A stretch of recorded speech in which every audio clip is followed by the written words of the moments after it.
I think Paul Ryan is a wussy with a capital P. I also think that Donald Trump would have taken this and run with it if he could have gotten this thing passed. I don't think he really thought that much of it.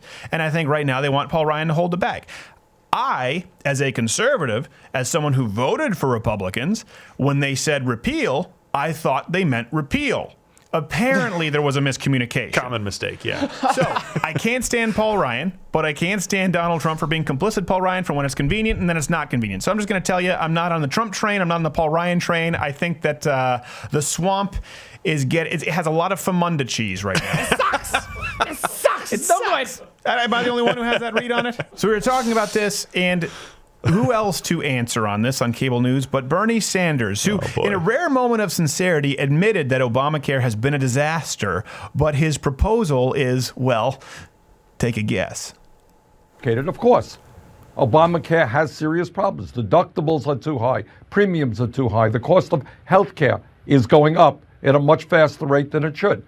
Ideally, where we should be going is to join the rest of the industrialized world and guarantee health care to all people as a right. And that's why I'm going to introduce a Medicare for All single-payer program. Short term, this is what we can do.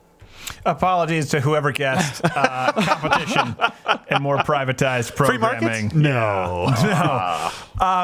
It's just amazing to me. He says that, listen, the Affordable Care Act is broken. Big government has created a problem here. And the solution is an entirely broken system through Medicare, which we'll get into in a little bit. But it's like, this is what Bernie Sanders does. He talks about how student loans are too high. Therefore, more free college. Right? It's like, how does that fix anything? That's like we're sitting there going, not enough Americans have lawnmowers. In my America, every garage will have a John Deere. And too many Americans are taking public transit. For everyone a Fiat. You want a Pacer? You'll get a Gremlin. It's terrible. He just wants to promise Medicare for all. So listen, he's right. Premiums have gone up about 22% in 1 year, from 2016 to 2017. Now, when I first heard that too, I thought it was low. 22% over 8 states, it went up 30%. But that's 1 year. That's 2016 to 2017. You add that up year over year since the Affordable Care Act has been passed. You have people paying hundreds of percentage points more than they were before. Deductibles on average are $6,000 per individual right now, $12,000 per family, which was completely unheard of before the ironically named Affordable Care Act. And the solution from Bernie Sanders, and I know people like him because they think he's sweet and he's genuine versus Hillary Clinton, blah, blah, blah. Okay, there. But his solution is Medicare.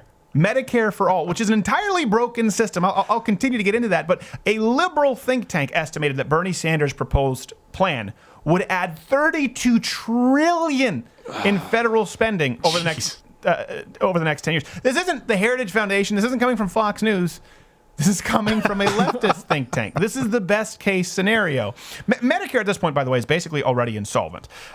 If you look at the CBO reports, they plan for it to be completely insolvent, well, now.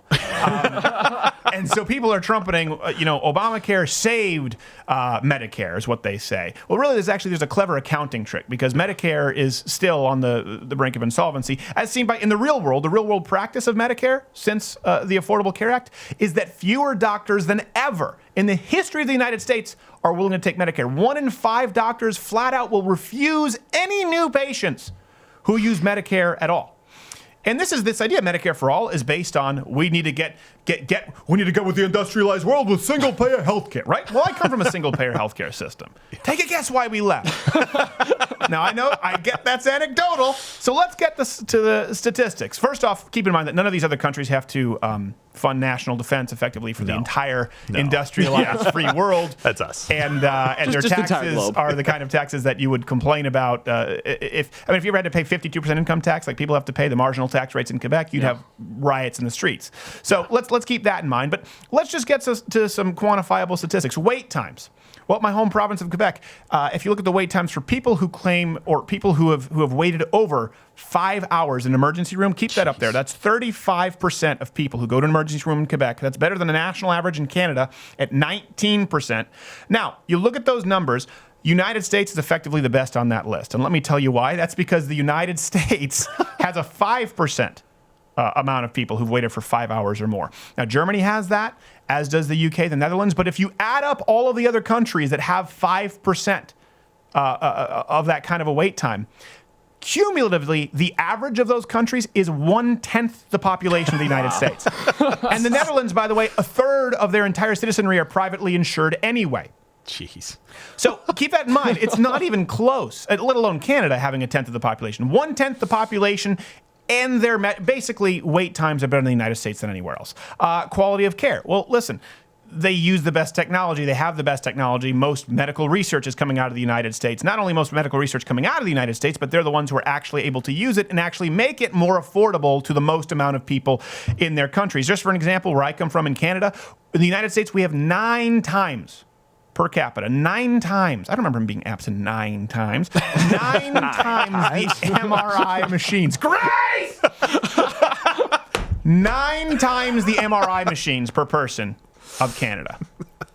Your rate of dying from breast cancer, prostate cancer, pick your cancer, can be up to 2 times the amount in New Zealand or the UK, Germany, depending on which kind of a cancer it is.